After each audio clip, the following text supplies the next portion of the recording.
Good morning, good afternoon, and good evening to all of you out there in our virtual world. This is Michelle Pope, and I'm welcoming you to Life is a Sacred Journey.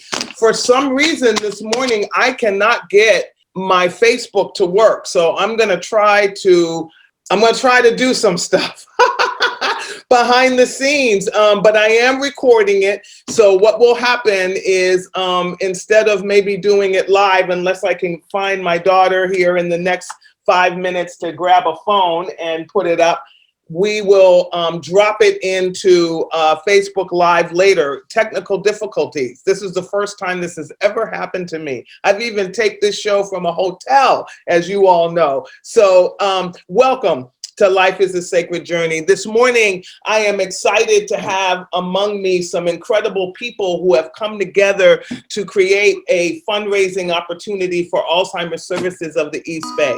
But before I bring them to the mic, I want to first of all give you some tips for Thanksgiving. I will be with you the Friday after Thanksgiving, but you will have already gotten together and spread COVID among yourselves. So let me explain to you what you need to do, okay? Because I know you want to be with your family. I want to be with my family. I miss my son. I love him. I've like kissed him from a distance, but COVID is real, you guys. This stuff is killing us, and we're on another surge. So wear your mask. If you haven't been with those folks, and they haven't done their shelter in place for the last 14 days and been tested, you shouldn't be with them on Thanksgiving Day. Sorry. Plan for Christmas. That's what my family has decided to do. We're going to plan for Christmas. We're all going to shelter in place 14 days before. We're going to have the stupid thing done, and then we're going to come together on Christmas Day. And then we're going to be outside cold in the backyard with coats on and scarves and hats because we want to see each other. 6 feet apart, blowing kisses, giving virtual hugs. So go to the CDC. They have this incredible thing called Celebrating Thanksgiving, and it tells you everything that you can do, but I've told you the basics, okay? And we're gonna live through this, and you know what? Sometimes we have traditions that we're so stuck to that we don't even learn how to do nothing else. Like, who said Thanksgiving had to be when it is? And who said we had to celebrate Thanksgiving the way we celebrate Thanksgiving? I'm just saying. Create your own family traditions and stop letting people pull you around by the nose to decide when you're going to bring your family together to eat. Okay? All right. Peace. I love you guys. And again, I am excited this morning because I have the opportunity to speak with Nicole Kearney from Sip and Share. And I have the opportunity to speak to Brando. Brando, I was thinking about this all the way in the car. You've got to pronounce your last name for me or I'm going to annihilate it. My New York accent does that just like GQ principal. So pronounce your last name. Yeah, of course. So it's Brando Menahar. The J is silent. Oh, Menahar. Okay, I got that. Menahar. That's like Minotaur. I can do that. I can do that. All right. Welcome, Nicole. Welcome, Nicole Kearney. I am so. You know, you're from New York, so yes, you would say that, but it's actually Kearney. Kearney. I'm from New Jersey, so I understand anybody from the East Coast automatically pronounces it. Don't we do it? Don't we? Because there's a place out there. I know. We automatically, anybody that's from the East Coast, but no. And I park my car in the Harvard yard, okay? And yes. See, I'm South Jersey, so we go to the shore every summer. Yeah. Well, it's so good to have you both of you with us on Life is a Sacred Journey this morning. I am excited because Alzheimer's Services of the East Bay is constantly trying to figure out ways now to stay afloat and to create new and exciting things for people to do. And I believe that people still want to come together. And so Jason Matthews, who is our board president, was working with Fern Stroud from Stroud Management. She's supposed to join us again this morning. Maybe traffic was so bad this morning in the Bay Area. But yeah, and she said, well, why don't you have a virtual wine tasting? I'm like, wait a minute, girlfriend. So do you mean like what does that mean? And she said, yeah, she was too funny. She said, Michelle, we're going to deliver the wine. I was like, oh, okay. You know, I'm very childlike. I'm in my 60s, but very childlike. And so I want to start with you, Nicole, because I read your story. And when you hear Brando's story and my story a little bit, you'll see how this synergy has come together here. I think the universe never makes a mistake, you know, never makes a mistake. So you had a whole other life. Yeah. Right. Before this. Before that. And now you're doing this. And what I'm not gonna tell your story, but what I love about it, if you could see my office really close up, if you could take a microphone and look, there's affirmations all around me. Yes. Love it. Love affirmations, even on my I'm going to show you, even on my little thing, it says own your power. There's affirmations everywhere. I have a 21-year-old daughter, soon to be 22. Good morning, Jade. And all over her mirror are Post-it notes of affirmations, because I believe the truth is not only in the Bible. I believe the truth is everywhere, and we have to have access to it to feed our spirit. So I've led you up, people. There, right now you're trying to figure out what the heck is she talking about. I thought she was talking about wine. Okay, right. We are. Tell your story. Yes, we are. Tell your story. So again, I'm Nicole Kearney, and I'm the winemaker and founder of Sip and Share Wine. So I want to tie that in real fast. So people don't feel like what just happened. So our wine names, and this is the sample of one of the bottles we'll get, is like manifest.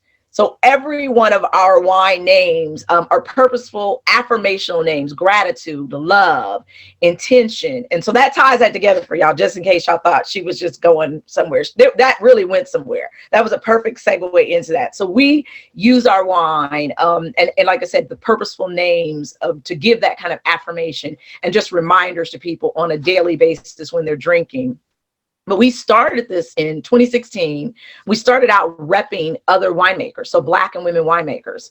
That's really how I got into it. That's how I originally met Fern. I came out to the Bay Area to do some drinking. I live in the Midwest now, and I flew out there and had a great time. And I had been asking the question, where are the Black winemakers? So I wanted to get those into people's homes so they can drink them and they can be introduced to all this fabulous wine. And then just time and just legalities of, getting wine across states. There's like wine is one of the most regulated, or alcohol is just one of the most regulated industries, in the world. We were already making our own sangria. So we just figured a path to making it easier was, my business coach at the time was like, hey, you're Black and you're a woman. So, you're already doing this. So maybe you want to get into the, into this. And I'm a writer, college professor, writer by trade. So that's what I was really doing was, I had shows and I was, producing. And so I was like, pouring wine and doing wine tastings for my friends and folks. That was cool. And it was a side thing that I was doing. So I was really had my own full-time thing, but the wine just started taking off. And then people were like, hey, we want it. Can we get it? And so we had to figure that out. And then 2018, we just traveled the country and we had about 20 different wines. And we went to Essence. We came back out to California. We went East Coast and we let people just try it. We're like, just what do you like? And we took that feedback and we took that 20 wines and we narrowed that down to the 7-word wine collection, which is what we have out now.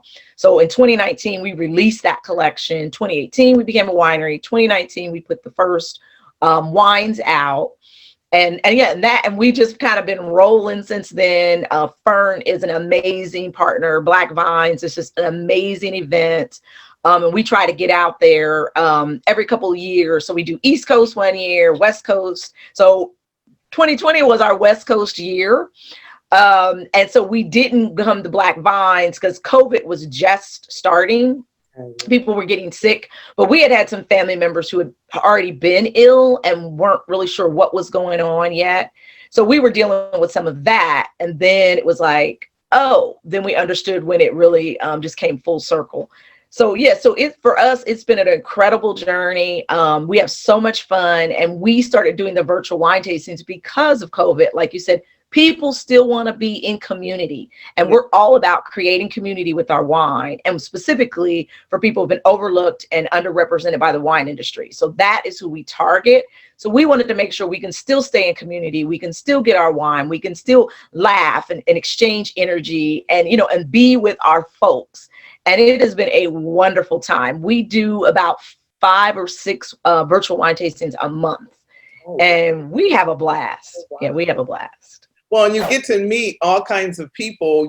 That's what I love about community. I think about the word community and unity is a word that can sometimes be used to oppress people as well as to be a victory word.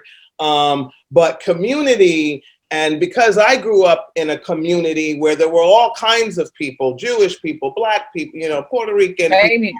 Yes. So there was a flavor in the community that when I moved to California, even though people have said, oh, this is one of the most diverse, liberal, it really is a very segregated state. And from if you think about where I came from, even though we had our issues, because we did, the reality is we learned how to live with each other. Whereas here, we're still just learning. And I think that's what I love about bringing all these different, when I look across the screen even now, I had no idea that what Brando's ethnicity was, or when I first met Fern, because I met Fern on the phone. So I'm not trying to dissect, I'm not FBI trying to figure out what her dialect is and whether she's this or that. And then when I met her and she walked in the room, I was just like, whoa, and what I love about it is that it shows that people of color can come together and do creative, magnificent things in the community, and not just the stereotypes that are constantly thrown at our young people to see the side of our community that, quite frankly, I don't want to see anymore. I want to see us coming together and being to get Mexican, Latino, Hispanic, my Cuban friends and brothers and sisters. I learned this, the two of you, when I went to Cuba. I went to Cuba, and Cubans are all hue. Black is this coat, white is this shirt, cocoa, and other colors. But they're Cuban. And that's what draws them together and makes them a community. And so that's kind of where I've been since I came back from there 3 years ago. How do we become a community in a way that pushes the needle forward to a greater humanity? And Brando, I'm gonna bring you in the conversation now. You are the marketer for an incredible community of elders that are living and in place in Alameda, in a wonderful town called Alameda that I love. And I called it an institution when we first spoke, mistakenly, and I had to correct my monkey mind to say community. So tell us a little bit about Mariner, and and I want to, before you do that, I want to just say that Brando has offered to and donating through the organization Mariner Point the goodies that you will be getting if you buy a ticket to our event. So Nicole is our extraordinaire winemaker, and she's going to be joining us, by the way. So you get to have an up close personal. And then Brando's going to be joining us, by the way, but his organization is going to give you the wonderful goodies. And so Brando offered that up so we would not have to pay any money for our goodies. And so thank you, Brando. But tell us a little bit about the community that you represent. Yeah, thank you. And first of all, I just wanted to acknowledge Nicole, man, amazing job. Yes, right. I just love seeing women stand up and you have an amazing voice and just going out there and pursuing your dreams. So, man, God bless you and your business. May it continue to grow and expand. And so exciting. It's so exciting. So yeah, I'm from Oakmont of Mariner Point. And Michelle is actually right. So the word facility or institution, so the word facility is the F word at Oakmont. We don't say facility. We're a community. And, we are offering the charcuterie boxes to go, to pair it with the wine. And when people hear this is coming from a senior place, like, what? I'm telling you, our food is amazing. Oakmont is a leader in the senior living industry. It is recognized. And one of the things that we're known for is our food. I've had people move from other places just because they went on a tour and they're like, this is amazing. I am moving here because of food. So that's just one part of the experience, for seniors, the excellence in culinary. But, when it comes to care, so we do offer assisted living and memory care, and just in a beautiful environment. When people come tour, and I want to invite anyone who's listening to come tour. It's a really beautiful place. It's always described as a boutique senior living community. You walk in, you can smell the fresh cookies. Just beautiful decor. People have described it as, man, this doesn't feel like a community. It feels like a big house, like a big, beautiful house. And that's really what you experience when you come into Oakmont. So our residents love living there. What's been really nice is that through COVID, we haven't had one person move out. They've been so happy with the culinary experience. We've been doing tray service to all the rooms. We've been doing activities in the hallways and just, being a little bit more unique but still engaging our residents throughout COVID.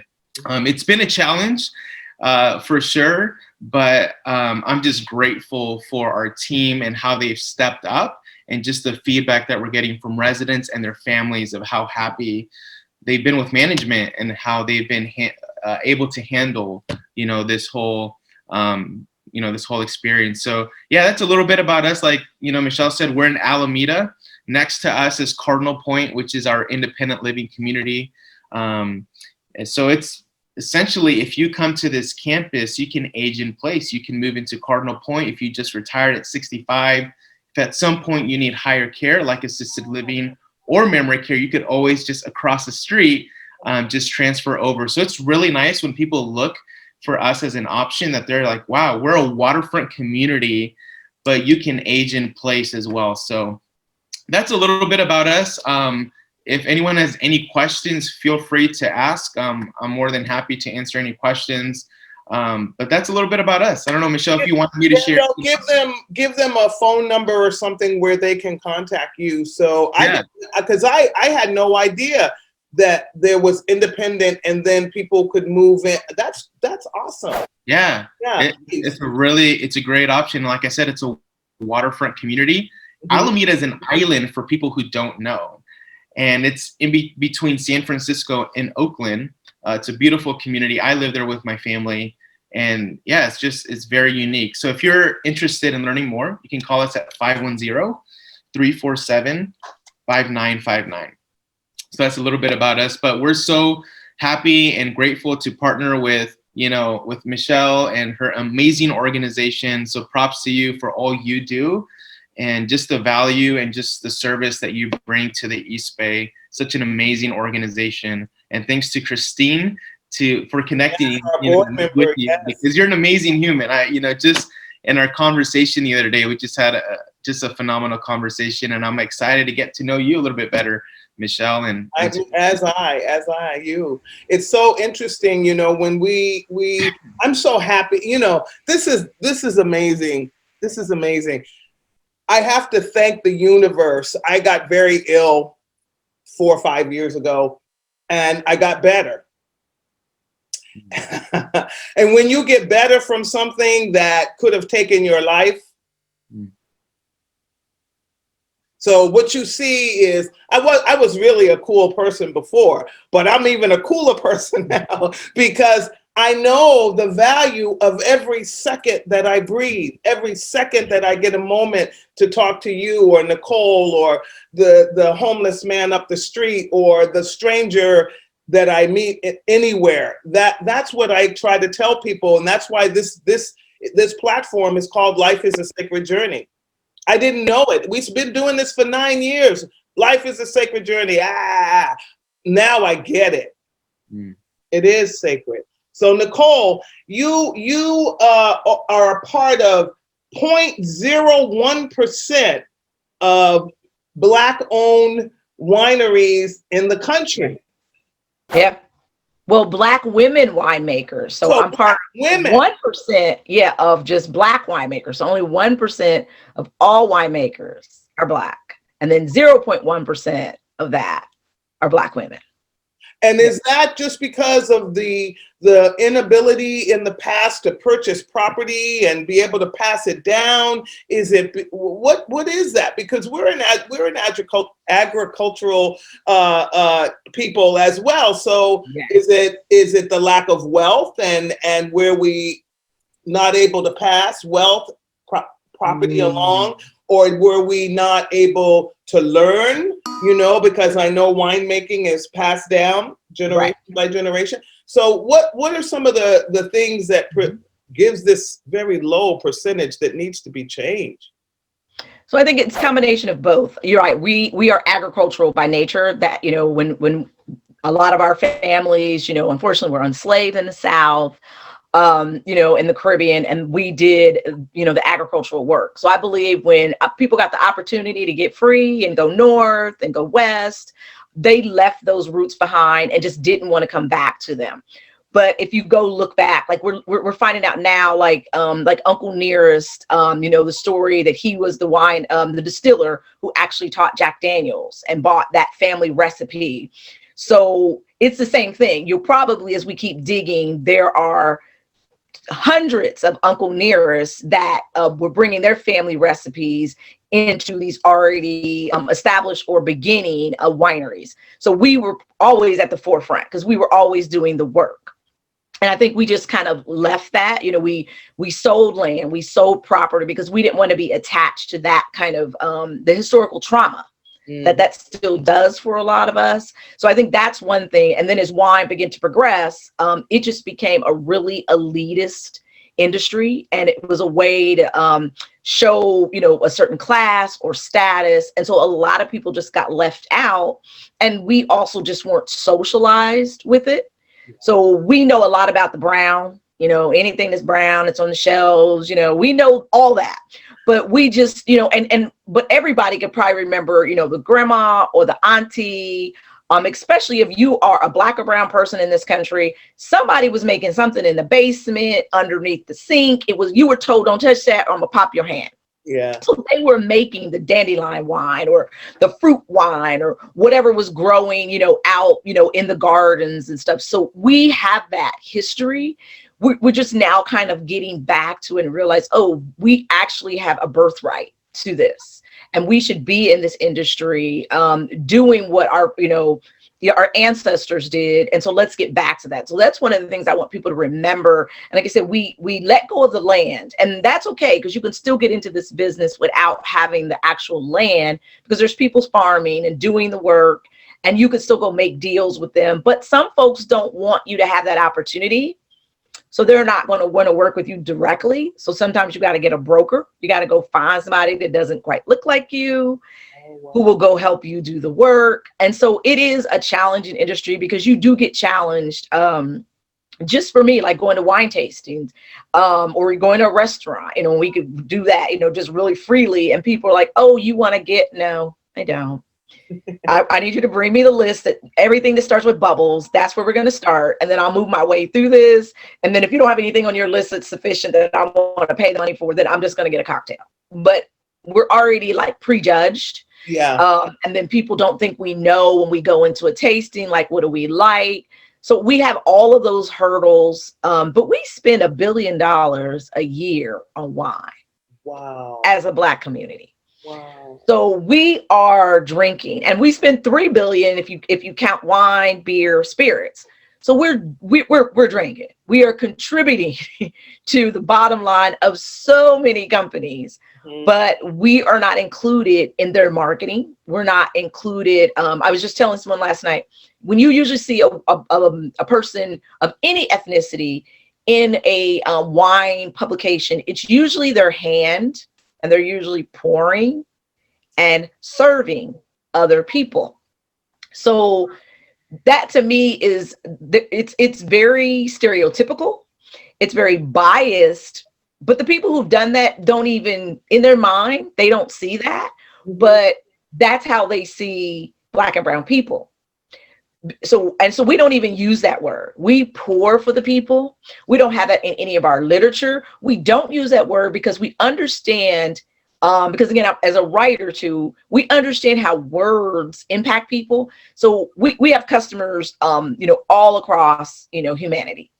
We do center Black and brown people, however, but we don't want people coming in with the mentality of, oh, you serve. No, we pour. We'll pour you some wine. You can join this community, but we don't serve you in that respect, because some people can take that, like you said, it can have a great word when we're serving our community, we're giving of that love. Just like Brandon, when Brando, when you were talking, I'm like, I felt that passion and that love, when you were saying, that memory care. I love that. I'm like, I'm like, next time I come out there, I'm just coming to take the tour. I'm gonna have lunch too. We'll both go. Right. So I'll go with you. So it's those, see the words. So it's even that when you said memory care, when you talked about, the community of it, you can age in place. See all that for me, I'm like, wow, I would want to live there, because it's like you said, the F word. Yeah, I don't want to live in an F word, but that a community, and just, so, and then the testament that nobody's moved out, because they're like, yeah, we don't even want to go back and be with our children and stuff, like, don't send us to them. We staying right here in our own community.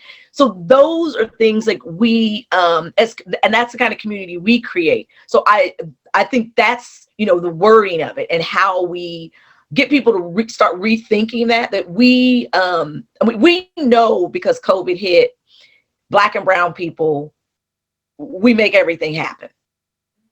Let's just really clear about that. When work shut down and Black and brown people went missing from jobs, things stopped, period. Yeah.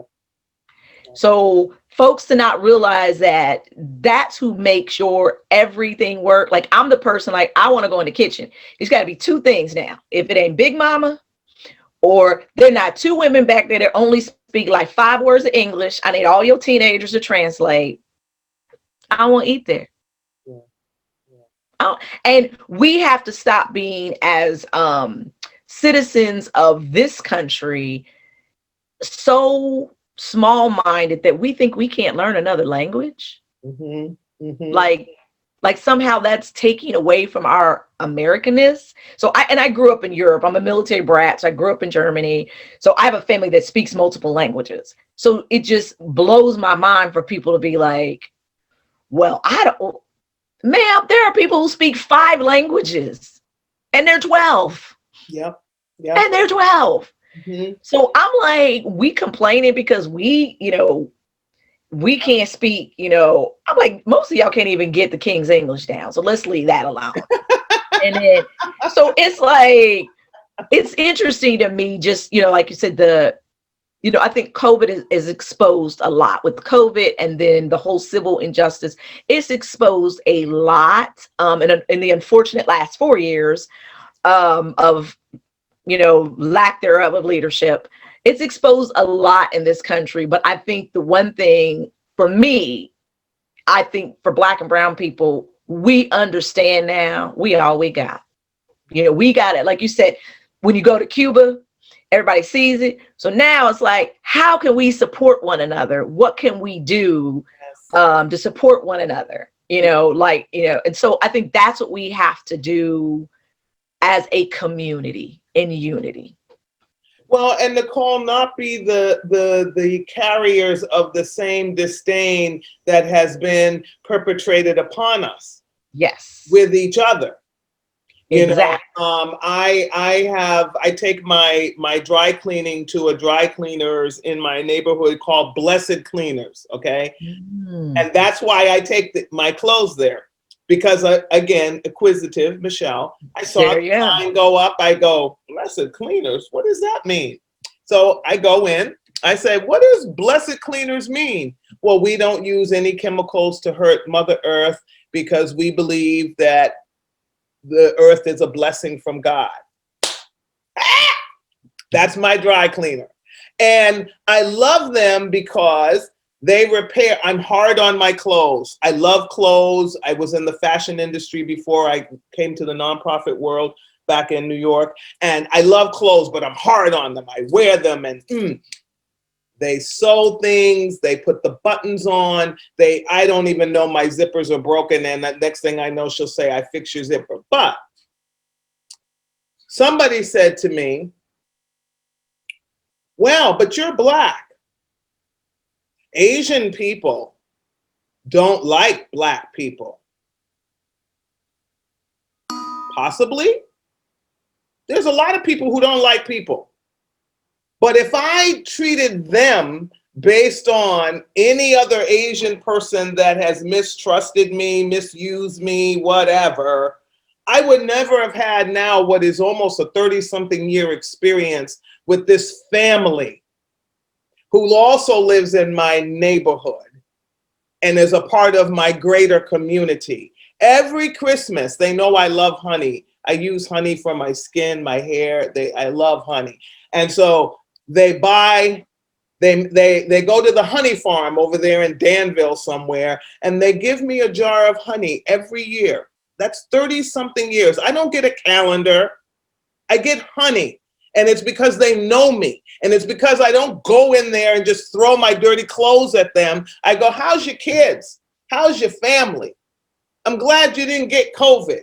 Oh, what's that smell coming out of the back room? Oh, we're making some noodles. Ooh, what kind of noodles? And that's the problem that we have in our community. I am very pro-Black. Believe that. But at the end of the day, because I have traveled the world, I know that half of the planet are people of color. And so to be able to say to the world, I want to learn something about you so that as a humanity, which is who we are, we can come together is so glorifying.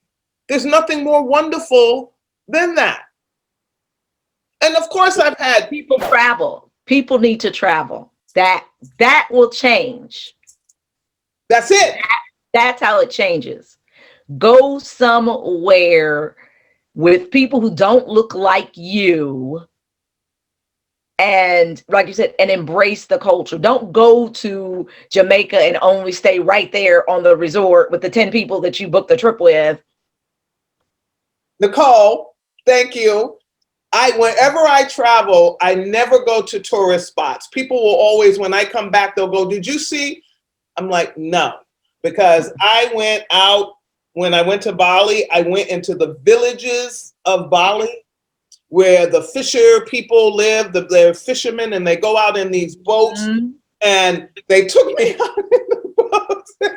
I lost my mind because I'm scared of water, but I overcame it with them.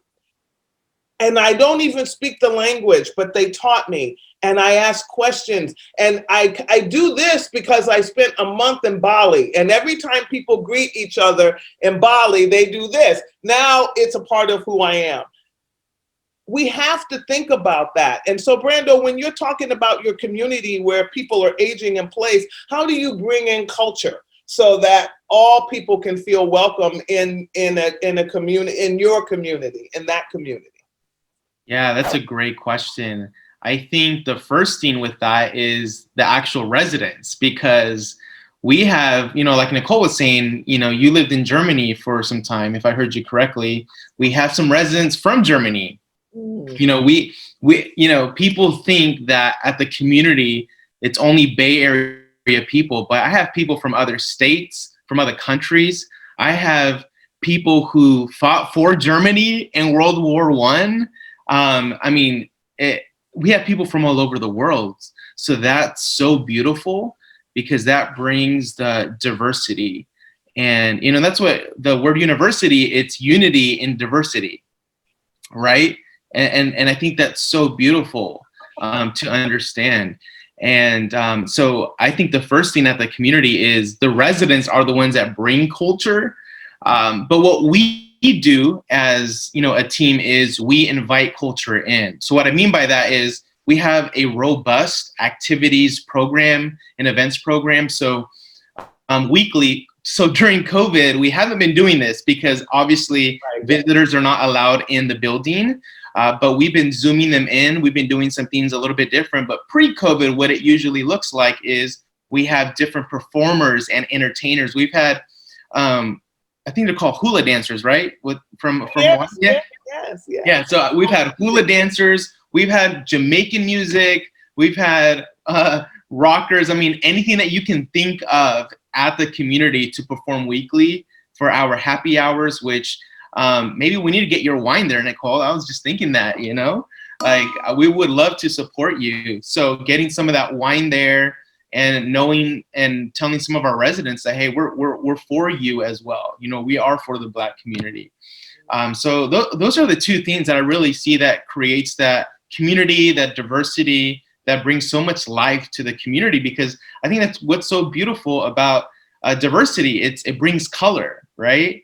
It's not bland. It's not just vanilla ice cream. It's like chocolate, raspberry, everything together. And there's so many options. And so it's really great. And I love getting to know our residents.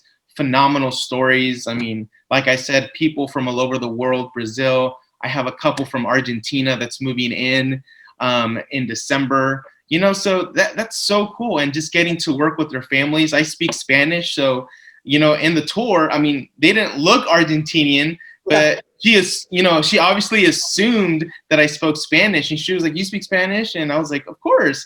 And she was like, you do? And, yeah, I'm Argentinian. Oh, and, you know, so it's just really cool. So that's really exciting for us whenever we see people from all over the map moving into the community. That makes it really special. And our team is very diverse too. We have a lot of Filipinos on staff, you know, Black people, Latinos, you know, people from all over the world, which is really great. So that's why I do love California as well. So yeah, well, and I love California too. I've been here 30 something years. My babies was born here, but I'll always be a native, you know, to the East Coast. There's something about growing up on the East Coast that well, anywhere. I think anybody, anywhere where you grow up and spend your formative years, and I grew into my womanhood there.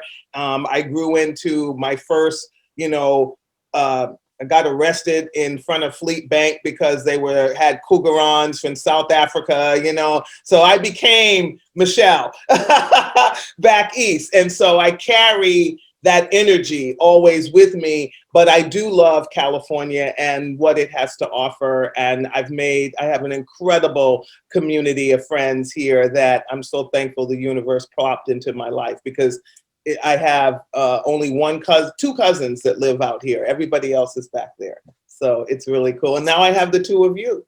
You know, every time someone comes on Life is a Sacred Journey, and all of you that will be watching this, and I'm so sorry, my Facebook Live friends, please forgive me. I have no idea what happened to Facebook this morning, but you're going to be watching this later, and you're going to hit your share button, and you're going to do all the things that you normally do. So forgive me for this morning, and I'll come back next week and we'll get it right. Hopefully it was not my fault. It's on Facebook. Okay. But what I want you to see here, and what I always talk about in my sermons and when I do my workshops and when I bring any people together, we're having conversation. And when you have conversation, you get to know each other. You get to know yourself. I've learned something really incredible about myself today, right? I've learned something new about Michelle Pope, and just in this very conversation. I'll be changed by Nicole. I'll be changed by Brando. But you have to be intentional. You can't be having fly-by-night, Zoom-by conversations with people. We keep acting like we're going to have relationships just because we happen to be in the same space. It's not a relationship. You're just sharing space and air, hopefully. But what we've just shared here is our story. We're coming together to do something great for the community, because it's not about me. It's not about Brando. It's not about Nicole. The bigger picture is we're doing something that will be a footprint in the community long after we're gone. Long after we're gone. People will even forget who we are, but the footprint that we leave is so important. And so, Nicole, before we leave this moment, I just want you, if you would, share with folks who have purchased tickets, because we're selling tickets like mad, what they will experience on the 21st from 2 to 4. Your part of the experience, because I'm not holding you responsible for the whole experience, but you're part of the experience. So first of all, we call them SIP experiences. I love that. To go with our, our brand, Sip and Share. So we do SIP experiences. And so I will come on and we do guided, interactive, virtual wine tasting. So we want people to come and be ready to ask questions, to get involved. So we're going to give everyone will get a sampler set. So they'll get a box and it has all 7 wines in them.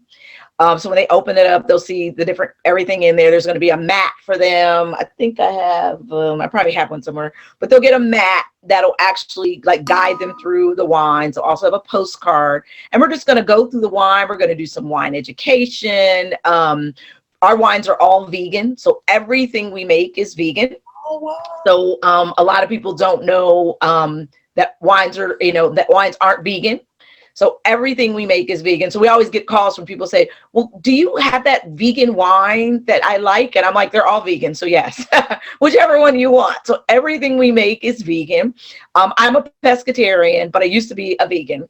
My family, and we're a business of family. So my family, a lot of them are vegan and vegetarian. So we wanted to just create a wine that was at a good price point that people could, afford, but it was also good for you, whether you chose that particular lifestyle path.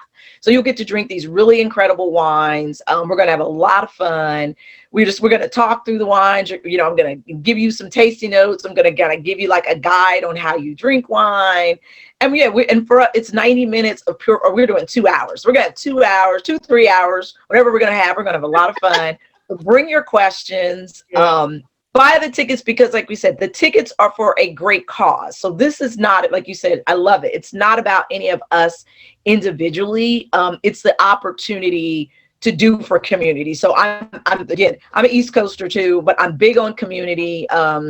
Love doing things for the community. I got a background in community economic development as well. So I do a lot of community engagement work. So the opportunity for us to also be able to give back and share, in this opportunity for the community, community work is just stellar for us. So, gratitude for allowing us to be a part of the event as well. And we are looking forward to meeting everyone who's, purchased a ticket. We might give something away, or we might tell you about some new specials we have, because we're doing this right before the holiday. And so we've got some great Black Friday deals. So people who drink the wine might want to buy some wine. So you might want to wait and, till Black Friday and get a little deal. So so it's just a lot of fun, like you said, to be in community, to explain to people why we're vegan and what we do. We just enjoy sharing that story. And, and just being in community with people and allowing, our virtual tastings allows us to continue that engagement, like you said, in meeting people and learning their stories. And so for that, we are just eternally grateful for the opportunity and for this opportunity as well. And meeting Brando, it's like, I'm telling you, you sold me on the community.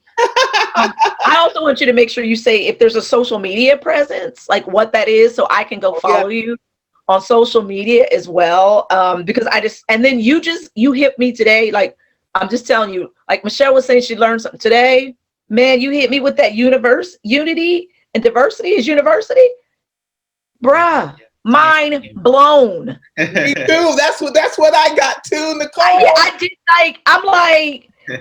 So now I'm gonna be out here. I'm gonna be just really extra with people and be like, yo, let me tell you what I learned today. I'm just going to repeat that for like the next 2 weeks until people are just so tired of hearing it. But I'm about to tell both my children, they're both college age, and I'm just going to, and then now I'm rethinking that whole institution of education. When you said that, my mind just went to, wait a minute. Right. So it's in their name. And my son happens to attend a university where there's not a lot of diversity. There's like 7% Black population. My daughter. And so I'm like, wait a minute, but y'all name is this. And it's Purdue University, because I'm gonna put them on blast. It's Purdue University. They have a lot of folks that outside of the country and a lot of other ethnic diversity, but they need to do better. So now that's like.